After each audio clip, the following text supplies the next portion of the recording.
তো গাইস এখনই শিবাঞ্জন একটা পাওয়ার ব্যাংক অর্ডার দিল, যার input 5 volt 3 ampere, 9 volt 2 ampere, 12 volt 1.5 ampere USB type C থেকে, আর মাইক্রো ইউএসবি থেকে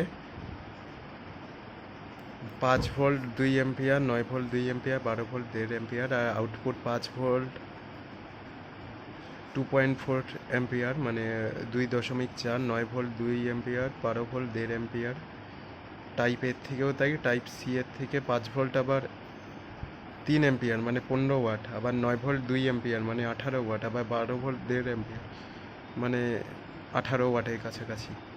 আবার ট্রিপল পোর্ট যেটা আছে সেটা 5 ভোল্ট 3.6 অ্যাম্পিয়ার। ট্রিপল পোর্ট কোনটা, এখানে ট্রিপল পোর্ট যে কোনটা সেটা আমি ঠিক জানি না,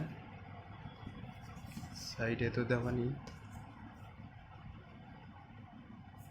মেবি 3টে একসাথে ইউজ করলে, চার্জিং ডিসচার্জিং, একটা চার্জ আর একটা discharging.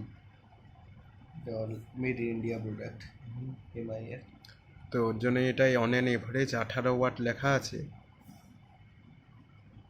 Advance 12 layer clip protection, মানে এটা তো প্লাস্টিক কেসিং, এর ভিতরেও 12 লেয়ার প্রোটেকশন আছে, মানে এটা এক লেয়ার হয়ে গেল, তারপর আরও আছে। এটা মেবি পাওয়ার বাটনটা অন অফের। জিরো আছে না, জিরো না, 2%-এর কম আছে। 2% বলছি, মানে মোটামুটি 50% আছে। আর বেশ জিনিসটা অনেকটা ভারীও আছে। এরকম একটা বক্সের ভিতরে ছিল, এই বক্সের ভিতরে এই বক্স, আর এখানে একটা প্লাস্টিক।